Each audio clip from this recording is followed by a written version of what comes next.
আজি ভাৰতীয় জনতা পাৰ্টিৰ যিহেতু অকল এটা পাৰ্টি নহয়, এইটো এটা মিছন। যেহেতু পূৰ্বতে 4 লাখ সদস্য আছিলে, পৰৱৰ্তী সময়ত 20 লাখ হ'ল। মই যেতিয়া সভাপতি হোৱাৰ পিছত 42 লাখ হৈছিলে, এতিয়া 56 লাখ হৈছে। গতিকে ভাৰতীয় জনতা পাৰ্টিত যিসকলে আহিব খোজে আমি দুৱাৰ খোলা ৰাখিছোঁ। আৰু ঠিক তেনেকুৱা আজি হয়তো মই 90 চনত বা 91 চনত বা মোহন দাসে 92, 91 যোগদান কৰিছিলে, সেই আমি বুজিছিলোঁ কাৰণে তেতিয়া বিজেপিত যোগদান কৰিছিলোঁ।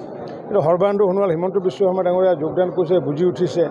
গতিকে ঠিক তেনেকুৱা ধাৰাবাহিকভাৱে আগন্তুক দিনত ভাৰতীয় জনতা পাৰ্টিত যোগদান কৰিব। আজি যেনেকুৱা বিশিষ্ট এগৰাকী যুৱ সমাজসেৱক নৰেন্দ্ৰ দাহাৰাৰ নেতৃত্বত প্ৰায় শতাধিক কাৰ্যকৰ্তাসকলে আজি যোগদান কৰিছে। আৰু ঠিক তেনেকৈ বগৰীগুৰি অঞ্চলৰ ধৰ্মীয় সংখ্যালঘুৰ মানুহো বুজি উঠিছে যে প্ৰধানমন্ত্ৰীয়ে কয় সবকা সাথ সবকা বিকাশ সবকা বিশ্বাস সবকা প্ৰয়াস। গতিকে যোনে যিমানে যি নকওক কিয় বিবেকবান মানুহসকলে ধৰ্মীয় সংখ্যা গুৰু হওক বা সংখ্যালঘু সকলোৱে ভাৰতীয় জনতা পাৰ্টিত যোগদান কৰিছে। আমি সকলোকে উষ্ণ আদৰণি জনাইছোঁ আৰু আগন্তুক দিনত এই সংখ্যা পুনৰ বৃদ্ধি পাবগৈ। আৰু যিহেতু আমি আগন্তুক দিনত প্ৰায় 100টা আমি লক্ষ্য ৰাখিছোঁ আৰু এই মুহূৰ্তত NDA 90টাতকৈ অধিক চিট জিকিব আৰু মাননীয় মুখ্যমন্ত্ৰী ডক্টৰ হিমন্ত বিশ্ব শৰ্মা ডাঙৰীয়াই মুখ্যমন্ত্ৰী পুনৰবাৰ দায়িত্ব দিব আমি সকলোৱে বিচাৰিছোঁ। কাৰণ কি উন্নয়নৰ ধাৰাটো যি ধৰণত আগুৱাই লৈ গৈছে, গতিকে আজি যেনেকৈ আমাৰ যি অটল অৰুণ সেতু অভাৰব্ৰিজখনে আমি যদি নৰেন্দ্ৰ মোদী ডাঙৰ নাথাকিলেহেঁতেন, সৰ্বানন্দ সোণোৱাল, হিমন্ত বিশ্ব যদি নাথাকিলেহেঁতেন, আমি ব্ৰিজখন নাপালোঁহেঁতেন। গতিকে তেনেকুৱাকৈ আজি অসমমালা ৰাস্তাটো ইতিমধ্যে মাননীয় মুখ্যমন্ত্ৰী ডাঙৰীয়াই কৈছে যে একেলগে এই ৰাস্তাসমূহ আৰম্ভ কৰিব, অসমত গোটেইখিনি একেদিনা কৰিব। আমাৰ যি শিমলাগুৰিৰ পৰা মানাহলৈ যোৱা ৰাস্তাটো আমি টাৰ্গেট ৰাখিছোঁ 25 ডিচেম্বৰ তাৰিখে আমি কাম আৰম্ভ কৰাৰ টাৰ্গেট ৰাখিছোঁ। বা তাৰ আগতে হয়তো চেৰিমনিয়েলি মুখ্যমন্ত্ৰী হয়তো কৰিব পাৰে বা পিছতো কৰিব। গতিকে এনেকুৱাকৈ আজি যি 64 কোটি টকা ব্যয় সাপেক্ষে বৰপেটা ৰোডৰ পৰা মানাহলৈ যোৱা ৰাস্তা আগতে আমি কেতিয়াও কল্পনা কৰা নাছিলোঁ। গতিকে এনেকুৱাকৈ আজি মুখ্যমন্ত্ৰী ডাঙৰীয়াই প্ৰায় 60টা অসমমালা ৰাস্তা আজি বিভিন্ন সমষ্টিত দিছে। গতিকে এনেকুৱাকৈ যাতায়াতৰ ব্যৱস্থাই হওক, প্ৰধানমন্ত্ৰী আৱাস যোজনা হওক, আজি আমি 28 লাখ ঘৰ বনাইছোঁ আৰু 28 লাখ ঘৰ বনোৱাৰ ক্ষেত্ৰত বৰপেটা অঞ্চল, ধুবুৰী অঞ্চলতে সৰ্বাধিক ঘৰ পাইছে। কাৰণ কিয় তাত য'ত দুখীয়া মানুহ আছে। গতিকে ধৰ্মীয় সংখ্যালঘুৰ প্ৰতি যদি কিবা অন্যায় কৰিলোহেঁতেন, তেতিয়াহ'লে ধুবুৰী বা বৰপেটাৰ আমি যিটো ক্লিক আছে, কম্পিউটাৰত যদি ক্লিক কৰি যদি ডিলেট লিখিলোহেঁতেন, তো ডিলেট হৈ গ'লহেঁতেন। কিন্তু প্ৰধানমন্ত্ৰীয়েও কোৱা নাই আৰু হিমন্ত বিশ্ব শৰ্মাই কোৱা নাই যে ধৰ্মীয় সংখ্যালঘু মানুহক দিব নালাগে।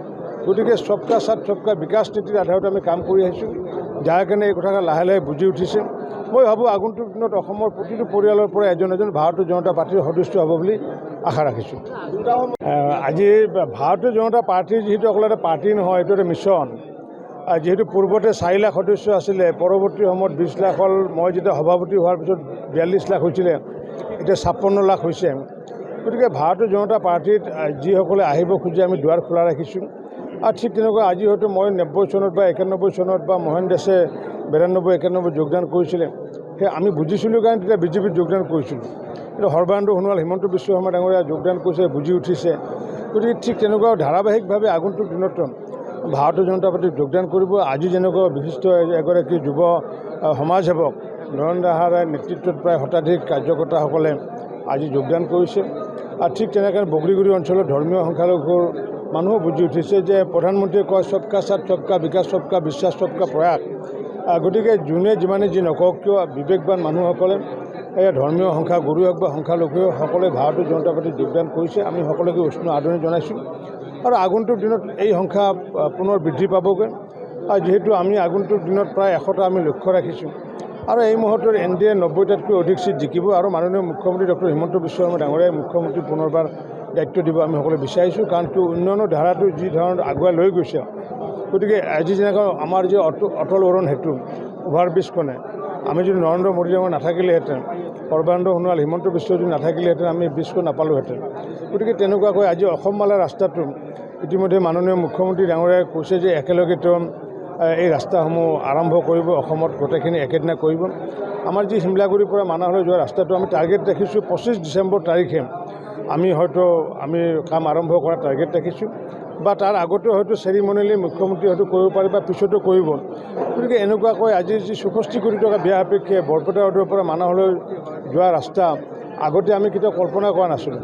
গতিকে এনেকুৱাকৈ আজি মুখ্যমন্ত্ৰী ডাঙৰীয়াই প্ৰায় 60টা অসমমালা ৰাস্তা আজি বিভিন্ন সমষ্টিত দিছে।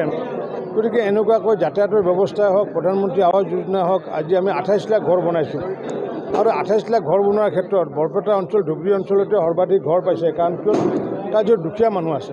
গতিকে ধৰ্মীয় সংখ্যালঘুৰ প্ৰতি যদি কিবা অন্যায় কৰিলোহেঁতেন, তেতিয়াহ'লে ধুবুৰী বা বৰপেটাৰ আমি যিটো ক্লিক আছে, কম্পিউটাৰত যদি ক্লিক কৰি যদি ডিলেট লিখিলোহেঁতেন, তো ডিলেট হৈ গ'লহেঁতেন। কিন্তু প্ৰধানমন্ত্ৰীয়েও কোৱা নাই আৰু হিমন্ত বিশ্ব শৰ্মাই কোৱা নাই যে ধৰ্মীয় সংখ্যালঘু মানুহক দিব নালাগে। গতিকে সবকা সাথ সবকা বিকাশ নীতিৰ আধাৰত আমি কাম কৰি আহিছোঁ, যাৰ কাৰণে এই কথা লাহে লাহে বুজি উঠিছে। মই ভাবোঁ আগন্তুক দিনত অসমৰ প্ৰতিটো পৰিয়ালৰ পৰা এজন ভাৰতীয় জনতা পাৰ্টীৰ সদস্য হ'ব বুলি আশা ৰাখিছোঁ।